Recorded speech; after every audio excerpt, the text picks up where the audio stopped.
அனைவருக்கும் வணக்கம். சனிக்கிழமை சனி பிரதோஷம். சனி பிரதோஷம் அன்று சிவபெருமானை நினைத்து இந்த மந்திரத்தை நீங்கள் 108 முறை சொன்னீங்க அப்படின்னா உங்களுக்கு பணவசியம் ஏற்படும். இந்த மந்திரத்தை நம்ம எப்படி சொல்ல வேண்டும் அப்படிங்கிறத அந்த பதிவில் பார்க்கலாம். சிவபெருமானுடைய படம் உங்ககிட்ட இருக்கின்றது அப்படின்னா வில்வத்தால் அலங்காரம் செய்துக்கோங்க. செய்துட்டு ஒரு நெய் தீபமாக ஏற்றிக்கோங்க. ஏற்றிட்டு வில்வ இலை கொஞ்சம் எடுத்துக்கோங்க. உங்கள் உள்ளங்கைக்குள்ளே கொஞ்சம் வச்சுக்கோங்க. வைத்துட்டு நீங்கள் இறைவனை மனதார பிரார்த்தனை பண்ணிவிட்டு மனமுருகி பிரார்த்தனை பண்ணணும். கட்டாயமாக உங்களுக்கு பணம் வசியம் வேண்டும் அப்படின்னு அவர்கிட்ட நம்ம மனமுருகி பிரார்த்தனை பண்ணிவிட்டு இந்த மந்திரத்தை 108 முறை சொல்லிவிட்டு அந்த வில்வ இலையை நீங்கள் அவர்கிட்ட சமர்ப்பணம் பண்ணீங்க அப்படின்னா உங்களுக்கு நிச்சயமாக பணவசியம் ஏற்படும். இப்போது உங்ககிட்ட சிவபெருமானுடைய படம் என்னட்ட இல்லை அப்படி இருப்பவர்கள் தீபம் மட்டும் ஏற்றிட்டு அந்த தீபத்திற்கு முன்னாடி சமர்ப்பணம் பண்ணிடுங்க. உங்களுக்கு அற்புதமாக பணவசியம் ஏற்படும். என்ன மந்திரத்தை சொல்ல வேண்டும் அப்படின்னா தன வசிய சிவாய வசிய ஸ்வாகா, தன வசிய சிவாய வசிய ஸ்வாகா அப்படிங்கிறத 108 முறை சொல்லுங்கள். இந்த மந்திரத்தை 108 முறை சொல்லிவிட்டு அந்த வில்வேலையை நம்ம சுவாமிக்கிட்ட சமர்ப்பணம் பண்ணிடணும். பண்ணி முடித்த பிறகு நம்ம பூஜையெல்லாம் நம்ம முடித்த பிறகு தீபத்தெல்லாம் குளிர வைத்த பிறகு ஒரு அரை மணி நேரம் நமக்கு தீபம் எரிய வேண்டும். அதற்கப்புறம் அதை குளிர வைத்த பிறகு அந்த வில்வேலையை எடுத்து நீங்கள் பணம் வைக்கிற இடத்துல வச்சிடணும்.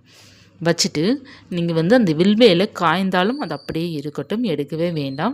உங்களுக்கு அந்த பணப்பெட்டியில் பணம் சேர்வதை உங்களால் உணர முடியும். உங்களுக்கு நல்ல ஒரு வசியம் ஏற்படும். நீங்கள் நம்பிக்கையோடு இதை செய்து பாருங்கள். உங்களுக்கு தன வசியம் ஏற்படும். அடுத்து பிரதோஷம் வருவதுக்குள்ளே உங்களுக்கு அந்த பெட்டியில் உங்களுக்கு நினைத்த பணம் நினைத்தபடி அது இருக்கும், கட்டாயமாக இருக்கும். நீங்கள் உங்கள்கிட்ட பணப்பெட்டகம் இல்லை அப்படின்னா நீங்கள் பர்ஸில் வச்சுக்கலாம். அப்படி இல்லைன்னா மஞ்சப்பை இருக்குது பார்த்தீங்களா, அதில் கூட நீங்கள் வைத்துக்கொள்ளலாம். பணம் வைக்கிற இடத்துல அதை வச்சுடுங்க. இல்லை அப்படின்னா நகை பாக்ஸில் கூட வச்சுருங்க.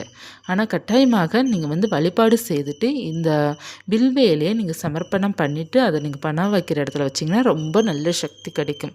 இப்போ உங்ககிட்ட வில்வேலை இல்லை அப்படின்னா நீங்கள் என்ன செய்யலாம்? அப்படி கிடைக்காதவங்க நிறைய பேர் இருக்கிறாங்க இல்லையா? வில்வேலை எனக்கு கிடைக்கல, என்ன பண்ண அப்படின்னா வில்வ இலைக்கு பதிலாக விபூதியை நீங்கள் பயன்படுத்த வேண்டும். இறைவனுக்கு விபூதியும் வில்வேலையும் தான் ரொம்ப உகந்தது. இந்த இரண்டுமே போதும். அவருக்கு வேறு நீங்கள் எதுவுமே சமர்ப்பணம் அப்படிங்கிறது அவசியமே இல்லை. இலையும் விபூதி அவருக்கு அதுதான் ரொம்ப பிடிக்கவும் செய்யும்.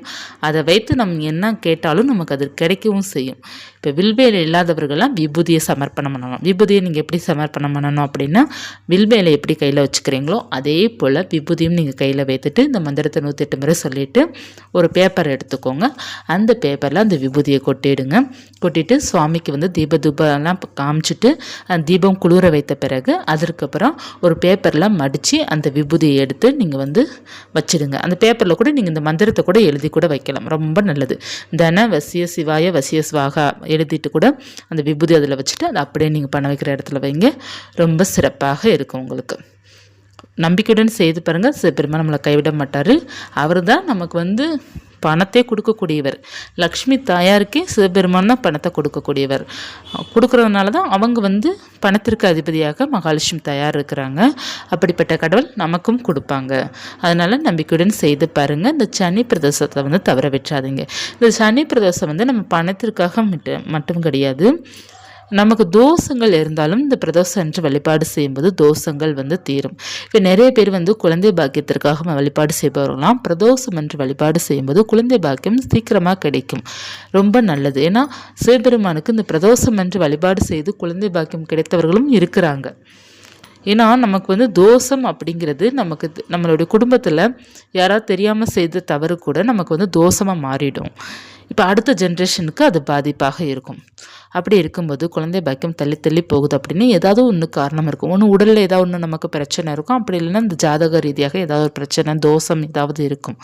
அப்படி இருக்கும்போது நம்ம இறைவனை நம்பி நம்ம நமசிவாயா அப்படிங்கிற நாமத்தை எப்போதுமே சொல்லிக்கொண்டே இருந்து இந்த பிரதோஷத்தை நம்ம வழிபாடு செஞ்சோம் அப்படின்னா நமக்கு அந்த தோஷங்கள்லாம் நீங்கிட்டு நமக்கு குழந்தை பாக்கியம் கிடைக்கும். அதே போல் திருமணத்திற்கும் திருமணத்துக்கும் சனி பிரதோஷம் என்று வழிபாடு செய்யும்போது ரொம்ப நல்லது. அதிலே நமக்கு இருக்கும் பிரதோஷம், தோஷத்தை நீக்கக்கூடியதான் பிரதோஷம்.